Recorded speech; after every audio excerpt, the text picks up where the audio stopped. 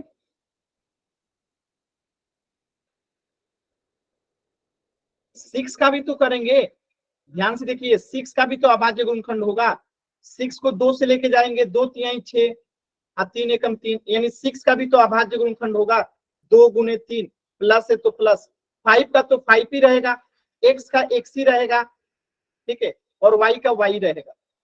तो ये हुआ ना पूरा, यानी कि हम यहाँ पे क्या करेंगे, फाइव एक्स वाई को जो है तीन बार में तोड़ देंगे, फाइव एक्स और वाई प्लस, और सिक्स किस में टूटेगा, दो बार में, दो गुने तीन। तो ये हुआ पूरा आपका बीजीय व्यंजक का गुणनखंड।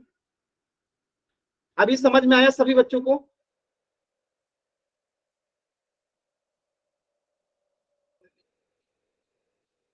तो यहाँ पे देखिए, जैसे ये पद है एक फाइव एक्स वाई और एक दूसरा पद है सिक्स, तो फाइव एक्स वाई तो एक हो जाएगा फाइव, एक हो जाएगा एक्स और एक हो जाएगा वाई।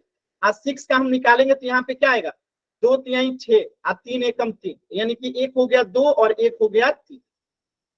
बातें समझ में आया सभी बच्चों को? आप निकाल सकते हो, मैं एक क्वेश्चन दूं, सभी बच्चे निकालेंगे।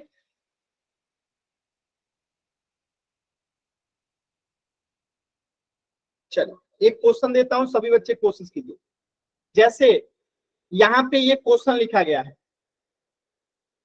ठीक है, प्रत्येक पद का आपको गुणनखंड निकालना है। तो एक पद इसमें कौन सा है, 18z है।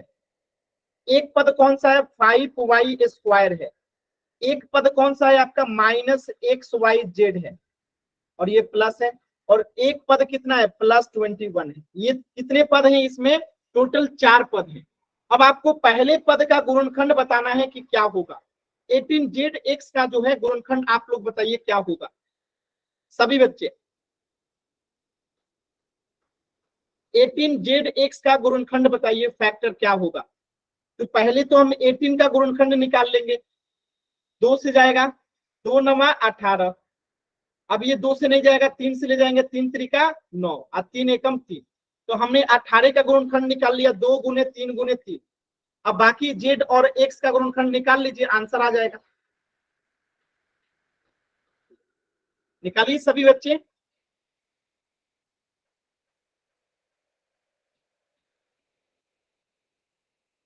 Very good.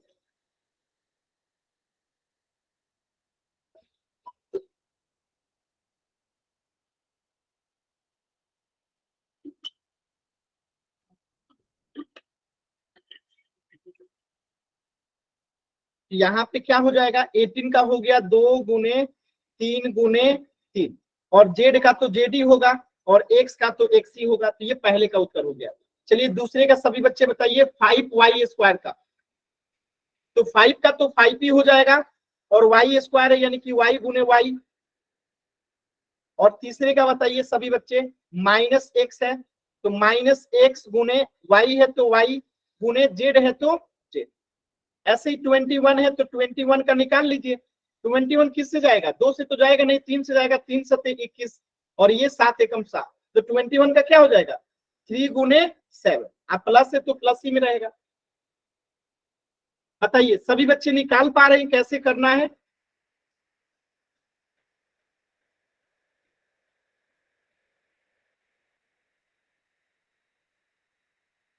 निकाल पा रहे हैं ना सभी बच्चे? चलिए एक क्वेश्चन कीजिएगा सभी बच्चे। अगर मैं कहूं कि आपको -8 xy² का गुणनखंड निकालना है, निकालिए, तो इसका गुणनखंड क्या होगा?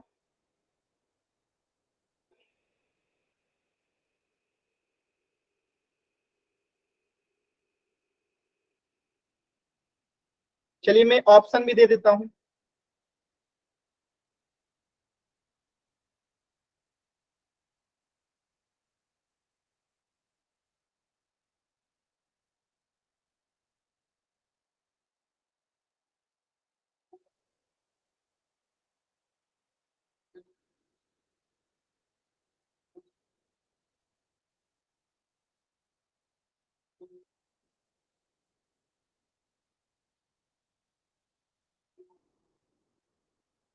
बताइएगा इसमें से कौन जो है इसका सही गुणनखंड है। इसमें से कौन जो है इसका सही गुणनखंड है?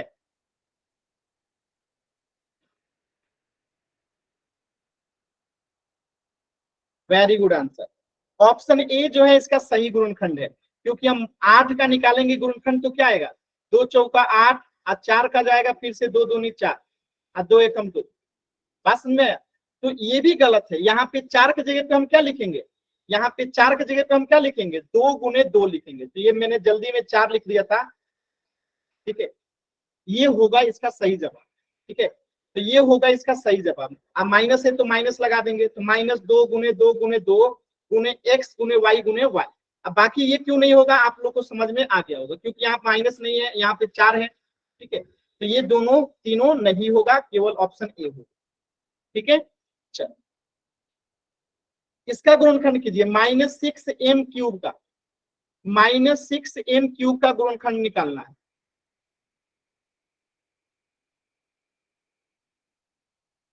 होल सेक्शन में आंसर कीजिएगा एकदम आराम से, जल्दबाजी नहीं कीजिएगा, आराम से कीजिएगा।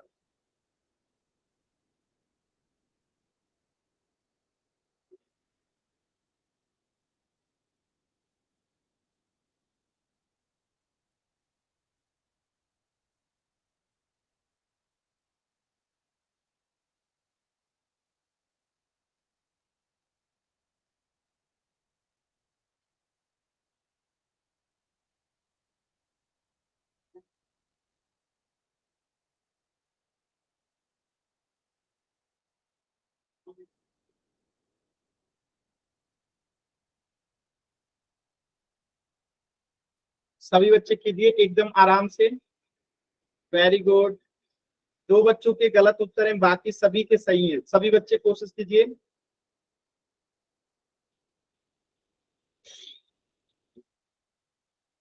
सभी बच्चे कोशिश कीजिए, एकदम आसान सवाल है।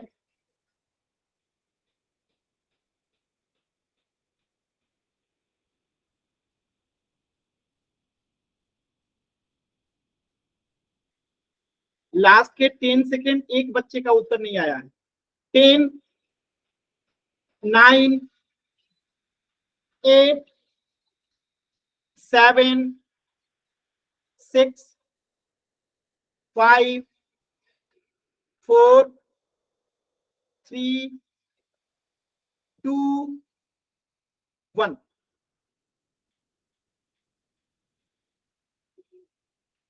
देखिएगा, एकदम ध्यान से समझिएगा, बहुत ही आसान सवाल था। हम 6 का पहले अभाज्य गुणनखंड निकालेंगे तो 2 तिहाई 6 और 3 को 3 से ले जाएंगे, 3 एकम 3, यानी कि 6 का क्या हो जाएगा, -2 या -3, बात एक ही है। और m³ यानी m को 3 बार गुणा करेंगे, माइनस है तो माइनस, तो ये लगा दिए -3 गुने 2 और m को 3 बार गुणा करना है, m गुने m। तो आंसर क्या हो गया, ऑप्शन बी। ऑप्शन सी क्यों नहीं होगा, क्योंकि यहाँ पे माइनस नहीं लगा, माइनस रहेगा। तो इस प्रश्न का उत्तर क्या हो जाएगा, ऑप्शन बी। क्लियर है सभी बच्चों को?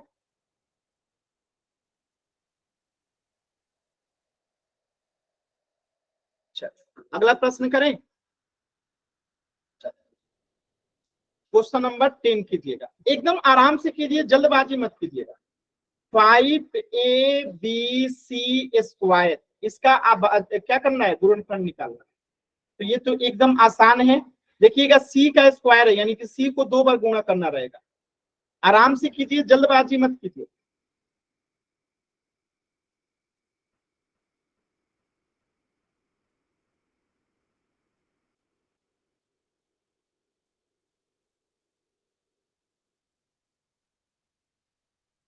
एकदम आराम से कीजिए सभी बच्चे। अभाज्य गुणनखंड जो है आपको निकालना है। एकदम सही उत्तर आ रहा है सभी बच्चों का, वेरी गुड। एकदम सही उत्तर आ रहा है सभी बच्चों का।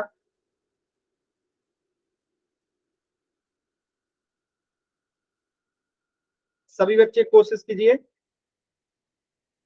वेरी गुड, एकदम सही उत्तर आ रहा है। जल्दबाजी नहीं करना है, जल्दबाजी नहीं करना।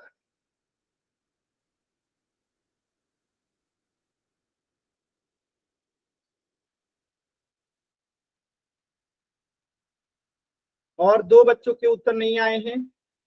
लास्ट के 10 सेकेंड।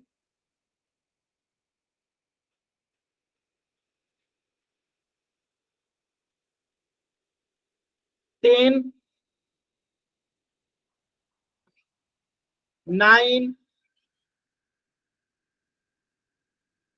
8, 7, 6, 5, 4, 3, 2, 1। देखिए एकदम ध्यान से समझिएगा, यहाँ पे अगर हम गुणनखंड करेंगे तो 5 का गुणनखंड तो 5 ही होगा, ए का गुणनखंड ए होगा, बी का गुणनखंड बी होगा, और सी का गुणन सी स्क्वायर है तो सी गुणे सी होगा। अब गुणा का चिन्ह लगा दीजिए, और सब प्लस में है, तो कौन सा ऑप्शन सही हो रहा है? Option C, 5 A B C C, 5 A B C C, option B. Option B क्यों, ऑप्शन सी बी क्यों नहीं होगा? क्योंकि ए 2 बार है, यहाँ पे कितनी बार है? एक ही बार है। ऑप्शन बी इसलिए नहीं होगा, ऑप्शन सी होगा। क्लियर है सभी बच्चों को? क्लियर है? तो इस प्रश्न का उत्तर हो जाएगा ऑप्शन सी, 5 इंटू ए इंटू बी इंटू सी। चलिए एक क्वेश्चन और कीजिएगा जल्दी से।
आपको बताना है कि इनमें से कौन सा जो है इसका सही गुणनखंड होगा। बताइएगा चैट सेक्शन में सभी बच्चे। रितिका गलत आंसर है आपका, ध्यान से देखिए कहाँ पे गलत है, क्यों गलत है, ध्यान से देखिए।